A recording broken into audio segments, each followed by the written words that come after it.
جس کو لے کر ہم گناہ، کسی بھی بری عادت، کسی بھی نشے کو، کسی بھی انسان کی محبت کی محتاجی کو، کسی بھی رشتے کے چیلنج کو، کسی بھی ریلیشن شپ کی ریزسٹنس کو اور بلیک میلنگ کو کیور کرنا سیکھیں گے۔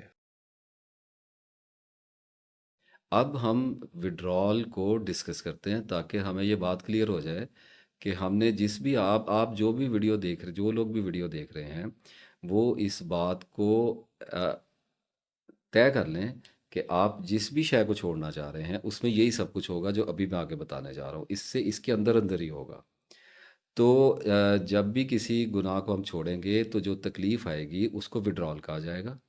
اور وڈرال کیا ہوتا ہے یہ ہم پہلے ڈسکس کر چکے ہیں، کیسا ہوتا ہے، کتنا ہوتا ہے، کب تک ہوتا ہے، ختم کب ہوتا ہے، اس پر اب ہم ڈسکس کریں گے۔ تو وڈرال جو ہے وہ دو طرح کا ہوتا ہے۔ سب سے پہلا ایکیوٹ وڈرال ہوتا ہے۔ ایکیوٹ وڈرال ایسا ہوتا ہے کہ ایک آدمی نے پورن مووی دیکھنا چھوڑی، اس کو عادت پڑی ہوئی تھی۔ یہ میں کچھ سبجیکٹس کو اس لیے اندر لے کے آ رہا ہوں کہ میرے پاس جو میسیجز آتے رہتے ہیں وہ لوگ میری ویڈیوز دیکھتے رہتے ہیں، تو ان کو پرسنلی یہ چیزیں آپ لوگوں کو ہیلپ آؤٹ کریں گی معاملے کو اپنے اپنے تناظر میں رکھ کر دیکھنے سے۔ تو ایک انسان نے اس کو پورن دیکھنے کی عادت پڑی ہوئی تھی، اور اس نے یہ فیصلہ کیا کہ میں اب اللہ تعالیٰ کی ذات کے لیے، اپنے نفس کو ٹھیک کرنے کے لیے اس عادت سے دستبردار ہو جاؤں گا، اس کو چھوڑ دوں گا۔ تو اس کو آئے گی تکلیف۔ تکلیف جو آئے گی وہ جو انیشیل فیز ہوگا، جو شروع کا جھٹکا ہوگا، اس کو ایکیوٹ وڈرال کہتے ہیں۔ وہ شدید ترین ہوتا ہے، وہ اتنا شدید ترین ہوتا ہے کہ وہ آپ کے نفس کی بنیادیں ہلا کے رکھ دیتا ہے۔ لیکن مزیدار بات یہ ہے کہ وہ فیک ہوتا ہے، اسے سائیکوسس کہتے ہیں، خلجان ہوتا ہے، جس کو انگزائٹی کہا جاتا ہے۔ ابھی میں بات کو کھولوں گا تو آپ کو ساری سمجھ آنی شروع ہو جائے گی۔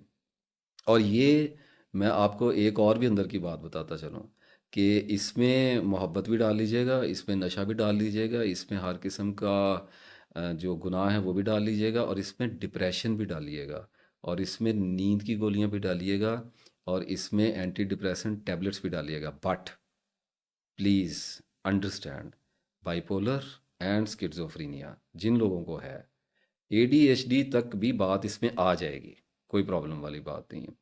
اور او سی ڈی بھی، او سی ڈی والے لوگوں کے لیے بھی انشاءاللہ اللہ کے فضل سے یہ ویڈیو تریاک ہوگی، الحمدللہ انشاءاللہ تعالی لازم لازم ایسا ہوگا اللہ کے فضل سے۔ لیکن کچھ بیماریاں سائیکولوجیکل ایسی ہیں جن کو صرف سائیکالوجسٹ، سائیکیٹرسٹ ہی ٹھیک کر سکتے ہیں۔ ان کے لیے جیسے شوگر ہو گئی ہے تو اس کے لیے آپ کو ساری زندگی دوائی لینی پڑتی ہے۔ اس میں کوئی پرابلم والی بات نہیں ہے، اسے ڈرنے کی بھی کوئی ضرورت نہیں ہے، اور ڈسکریج ہونے کی بھی کوئی ضرورت نہیں ہے۔ جب ایک بندے کو شوگر ہوگی، اب وہ ساری زندگی ٹیبلٹ لے گا اور اس کے ساتھ وہ پھر آہستہ آہستہ انسولین پہ آ جائے گا، تو اب کیا کرے؟ خودکشی کر لے پھر، سروائیو کرنا ہے نا زندگی میں۔ تو اللہ تعالیٰ بعض دفعہ آدمی کو ایسی بیماری بھی دیتا ہے جس میں اس کا امتحان ساری زندگی کا ہوتا ہے۔ اس کا مطلب یہ نہیں ہوتا کہ اس کو چھوڑ دیا گیا ہے، اس کی ذات کو گہرا کیا جاتا ہے، اسے علم حاصل کرنے پر مائل کیا جاتا ہے، سنجیدگی عطا کی جاتی ہے۔ تو کسی بھی اللہ تعالیٰ کی آزمائش کو، میری آپ سے ریکویسٹ ہے، کسی بھی آزمائش کو مصیبت نہ سمجھیں۔ کسی مقصد کے لیے آپ کی زندگی میں بھیجی گئی ہے، آپ کو کچھ بتایا جانا مقصود ہے۔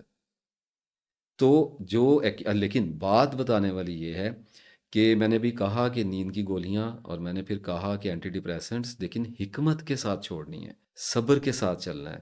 فوری طور پہ کوئی امپلیکیشن اپنی لائف میں کچھ اپلائی نہیں کرنا شروع کر دینا ہے۔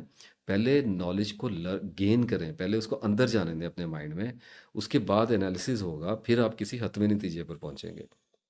تو دوائی بالکل نہیں چھوڑنی۔